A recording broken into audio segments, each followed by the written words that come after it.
순결한 것과 그렇지 않은 것. 138. 나는 아직 부부사랑에 대한 논의를 시작한 초기 단계에 있으며 부부사랑이란 개념은 그 반대 개념인 부정한 것이 어느 정도 드러나지 않으면 명확하게 이해하기 어렵다. 순결한 것이 설명될 때 그것과 대조되는 불순한 것이 함께 언급되면 순결이란 결국 불순함을 제거한 상태임을 알 수 있다. 그러나 순결과 완전히 반대되는 개념인 부정한 것은 이 책의 후반부에서 다루어지며 무절제한 사랑에 수반되는 광기의 즐거움이라는 제목 아래 그 전체적인 모습과 다양한 형태가 설명될 것이다. 그러나 순결한 것이 무엇이며 불순한 것이 무엇인지 그리고 그것이 누구에게 해당하는지를 다음과 같은 순서로 설명할 것이다. 순결한 것과 불순한 것은 오직 결혼과 결혼에 관련된 것에만 적용된다. 순결한 것은 오직 일부일처제 결혼, 즉 한 남자와 한 여자의 결혼에만 해당된다. 오직 기독교적인 결혼만이 순결하다. 진정한 부부사랑은 순결 그 자체이다. 진정한 부부사랑의 모든 즐거움, 심지어 가장 깊은 즐거움까지도 순결하다. 주님으로부터 영적으로 변화된 사람들에게서 부부사랑은 점점 정화되며 순결해진다. 결혼의 순결함은 종교적 신념을 바탕으로 무절제한 사랑을 완전히 포기할 때 비로소 이루어진다. 순결은 유아에게 적용될 수 없으며 소년과 소녀, 그리고 성적인 사랑을 스스로 느끼기 전에 청년과 처녀에게도 적용될 수 없다. 선천적으로 거세된 사람이나 후천적으로 거세된 사람에게는 순결을 적용할 수 없다. 간통이 종교적으로 악이라고 믿지 않는 사람들에게는 순결을 적용할 수 없으며 더욱이 간통이 사회에 해롭다고 믿지 않는 사람들에게는 더욱 적용될 수 없다. 단순히 외적인 이유로 간통을 피하는 사람들에게는 순결을 적용할 수 없다. 결혼을 불순하다고 믿는 사람들에게는 순결을 적용할 수 없다.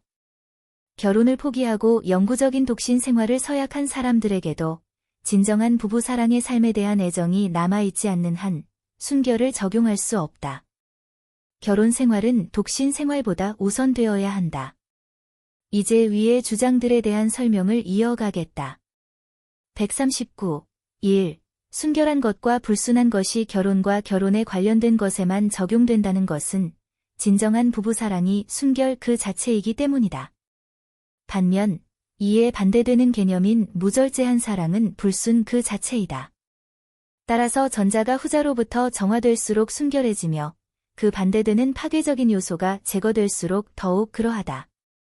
이로 인해 부부사랑의 순수성이 곧 순결이라고 할 수 있다. 그러나 결혼한 부부 사이에서도 외적인 이유로 방종을 피하는 경우가 있다. 이러한 경우 그들의 사랑은 불순하지 않지만 그렇다고 순결하다고도 할 수 없다. 그들의 사랑은 형식적으로는 순결할 수 있으나 내면적으로 정화되지 않았다면 본질적으로는 순결한 것이 아니다. 140. 순결한 것과 불순한 것이 결혼에 관련된 것에만 적용되는 이유. 순결한 것과 불순한 것은 결혼과 관련된 것들에만 적용되는데 그 이유는 부부사랑, 컨저가이엘 러브, 이 남성과 여성 모두의 가장 내면적인 것부터 가장 외적인 것까지 새겨져 있기 때문이다. 이러한 새겨짐에 따라 남자는 그의 생각과 감정에서부터 그리고 더 나아가 그의 행동과 몸짓에서도 그 특성을 드러낸다. 이것은 특히 불순한 사람들을 통해 더욱 명확히 드러난다. 불순함이 마음속에 자리 잡은 사람들은 그들의 말소리에서도 그것이 감지되며 심지어 대화 주제가 순결한 것이더라도 이를 음란한 방향으로 끌고 가는 경향이 있다. 말소리는 의지의 감정에서 나오며 말 자체는 이해력의 생각에서 나온다. 이것은 그들의 의지가 모든 것과 함께 그리고 그들의 이해력이 모든 것과 함께 즉 그들의 마음 전체와 그것에서 비롯된 신체의 모든 부분이 가장 깊은 곳부터 가장 바깥까지 불순함으로 가득 차 있음을 의미한다. 나는 천사들로부터 들은 바에 따르면 가장 교묘한 위선자들이 아무리 순결한 말을 하더라도 그들의 음성에서는 불순한 기운이 감지되며 그들에게서 흘러나오는 기운을 통해서도 그 불순함이 느껴진다고 한다. 이는 불순함이 그들의 마음의 가장 깊은 곳에 자리 잡고 있으며 따라서 신체의 가장 깊은 곳에도 존재한다는 증거이다.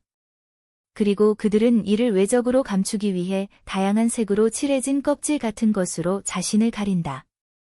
불순한 자들로부터 방탕한 기운이 흘러나온다는 것은 이스라엘 자손들 사이의 율법에서도 명확하게 드러난다. 그 율법에 따르면 불결한 것들로 더러워진 자가 단순히 손으로 무엇을 만지기만 해도 그것이 부정해진다고 되어 있다.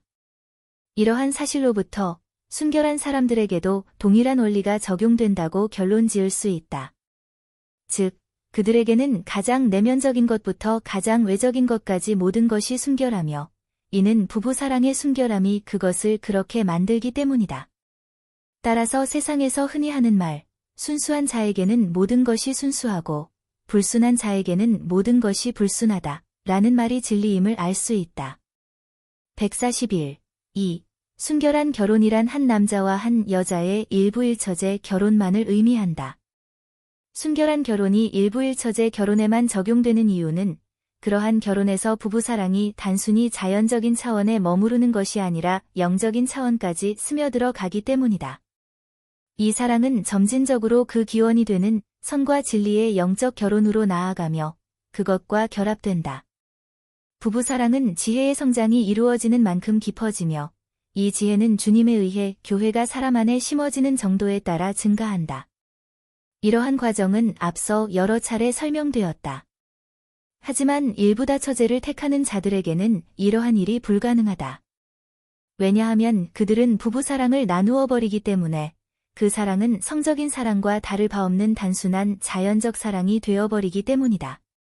이와 관련된 보다 구체적인 내용은 이후에 다룰 일부다처제에 관한 장에서 다룰 것이다. 142. 3. 기독교적 결혼만이 순결한 결혼이다. 순결한 부부사랑은 인간 안에서 교회의 상태가 발전하는 것과 함께 성장한다. 그리고 교회의 상태는 주님으로부터 비롯된 것이며 앞장 130에서 131번 항목 참조, 또한 교회의 진리가 담긴 말씀 속에 주님이 현존하시기 때문이다. 따라서 순결한 부부사랑은 기독교 세계에서만 존재하며 만약 그곳에서 존재하지 않는다고 하더라도 최소한 존재할 가능성은 열려 있다. 여기서 기독교적 결혼이란 한 남자와 한 여자의 결혼을 의미한다. 이러한 결혼은 기독교인들 사이에서 본질적으로 자리 잡을 수 있으며 진정한 부부 사랑 속에 있는 부모로부터 자녀에게 유전될 수도 있다. 그리고 이러한 유전을 통해 자녀들은 교회와 천국의 지혜를 받아들이고 추구하는 능력과 성향을 타고날 수 있다. 한편 기독교인이 한 명 이상의 아내를 맞이하는 경우 그는 단순한 육체적 간음을 저지를 뿐만 아니라 영적인 간음까지 범하는 것이 된다. 이에 대한 보다 자세한 설명은 이후 일부다처제에 관한 장에서 다루게 될 것이다.